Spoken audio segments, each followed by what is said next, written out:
ಅಪ್ಪನ ಹಳೆಯ ಸೈಕಲ್. ಒಂದು ಹಳ್ಳಿಯಲ್ಲಿ ರಾಹುಲ್ ಎಂಬ ಹುಡುಗ ತನ್ನ ಅಪ್ಪ ಮತ್ತು ಅಮ್ಮ ಜೊತೆ ವಾಸಿಸುತ್ತಿದ್ದನು. ಅವರ ಮನೆ ತುಂಬ ಬಡವದಾಗಿತ್ತು. ರಾಹುಲ್ನ ಅಪ್ಪ ದಿನಗೂಲಿ ಕೆಲಸ ಮಾಡುತ್ತಿದ್ದರು. ರಾಹುಲ್ ಶಾಲೆಗೆ ಹೋಗಲು ತುಂಬ ದೂರ ನಡೆದು ಹೋಗಬೇಕಾಗಿತ್ತು, ಸುಮಾರು 5 ಕಿಲೋಮೀಟರ್. ಒಂದು ದಿನ ಶಾಲೆಯಲ್ಲಿ ರಾಹುಲ್ ತನ್ನ ಸ್ನೇಹಿತನನ್ನು ಕೇಳಿದನು, ನೀನು ಶಾಲೆಗೆ ಹೇಗೆ ಬರುತ್ತೀಯಾ? ಆಗ ಸ್ನೇಹಿತ ಹೇಳಿದನು, ನನ್ನ ಅಪ್ಪ ನನಗೆ ಹೊಸ ಸೈಕಲ್ ತಂದು ಕೊಟ್ಟಿದ್ದಾರೆ.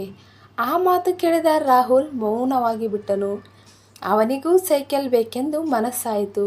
ಆ ರಾತ್ರಿ ಮನೆಗೆ ಬಂದು ಅವನು ಅಪ್ಪನನ್ನು ಕೇಳಿದನು, ಅಪ್ಪ, ನನಗೂ ಸೈಕಲ್ ತಂದು ಕೊಡುತ್ತೀರಾ? ಅಪ್ಪ ಸ್ವಲ್ಪ ಮೌನವಾಗಿದ್ದರು. ಅವರ ಜೇಬಿನಲ್ಲಿ ಹಣವೇ ಇರಲಿಲ್ಲ. ಆದರೂ ಮಗನ ಮನಸ್ಸು ನೋವಾಗಬಾರದೆಂದು ಅವರು ನಗು ಮುಖ ಮಾಡಿ ಹೇಳಿದರು, ಹೌದು ಮಗನೇ, ಬೇಗನೆ ತರುತ್ತೇನೆ. ಆ ದಿನದಿಂದ ಅಪ್ಪ ಹೆಚ್ಚು ಕೆಲಸ ಮಾಡತೊಡಗಿದರು.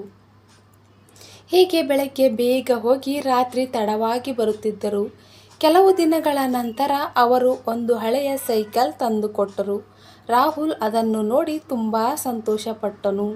ಆದರೆ ಸ್ವಲ್ಪ ನಿರಾಸೆಯೂ ಆಯಿತು. ಹೊಸ ಸೈಕಲ್ ಅಲ್ಲವಾ ಎಂದು ಕೇಳಿದನು. ಅಪ್ಪ ನಗುತ್ತಾ ಹೇಳಿದರು, ಇದು ಹಳೆಯದಾದರೂ ಚೆನ್ನಾಗಿ ಓಡುತ್ತದೆ.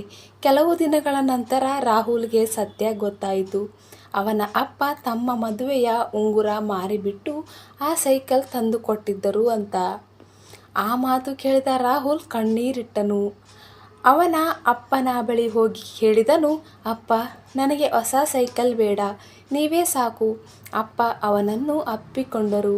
ಆ ದಿನ ರಾಹುಲ್ ಮನಸ್ಸಿನಲ್ಲಿ ಒಂದು ಮಾತು ತೀರ್ಮಾನ ಮಾಡಿಕೊಂಡನು, ನಾನು ದೊಡ್ಡವನಾಗಿ ಅಪ್ಪನಿಗೆ ಎಲ್ಲ ಸಂತೋಷ ಕೊಡಬೇಕು. ವರ್ಷಗಳು ಕಳೆದವು. ರಾಹುಲ್ ಚೆನ್ನಾಗಿ ಓದಿ ಒಬ್ಬ ದೊಡ್ಡ ಅಧಿಕಾರಿಯಾಗಿದ್ದನು. ಒಂದು ದಿನ ಅವನು ತನ್ನ ಅಪ್ಪನಿಗೆ ಹೊಸ ಕಾರು ಕೊಂಡುಕೊಟ್ಟನು.